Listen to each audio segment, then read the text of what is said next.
Well, tonight there is a movement underway encouraging homeowners to leave their lawnmowers in the garage and let that grass just grow.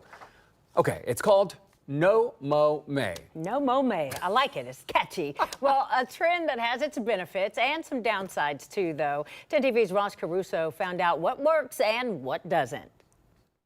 It's that time of the year. As temperatures continue to warm, our yards will continue to grow, which means more time maintaining our lawns, but some are taking a break from the lawn care this month to participate in what's called No Mow May. No Mow May thing had a really good intention, has good objectives, but the execution doesn't work very well. The idea of No Mow May is that if you let your lawn grow throughout the month, it saves you money, water, cuts down on noise and air pollution, but more importantly, helps pollinators like bees by giving them extra food and shelter early in the season. OSU Extension educator Mike Hogan says he has mixed emotions about the movement.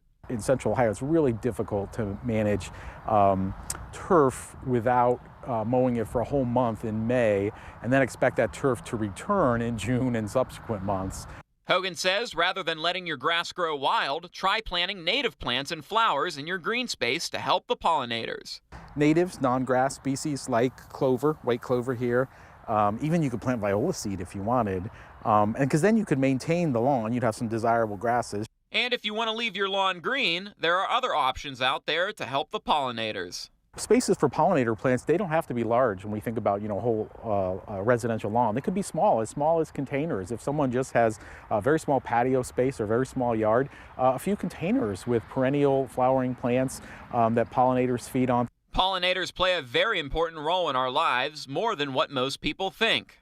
3 out of every 4 bites of food we eat were pollinated by not natural pollination, by some sort of insect or animal, okay? So if we didn't have bees and other pollinators, you went to the produce section in the grocery store, 3 out of every 4 items would be missing.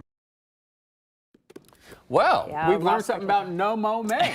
Yeah, so it's not just, your neighbors maybe being a little bit lazy. There is, some method to the madness, but obviously there are a bunch of different ways that might be more beneficial than, letting the yard get a little crazy Right. out there. I wouldn't want to cut it at the end of May. Yeah. It's going to be all high and it's Yeah. been growing fast this season. And especially this time of the year, this is something that was coined in the UK, and, their weather is seasonally a little bit different. So No Mow May kind of rings a little bit better than, some of the other months. But for them, their weather's a little bit cooler. So for us in May, it's kind of a crazy month where the grass can get out of control, even if you don't cut it for, a week. That So, is true.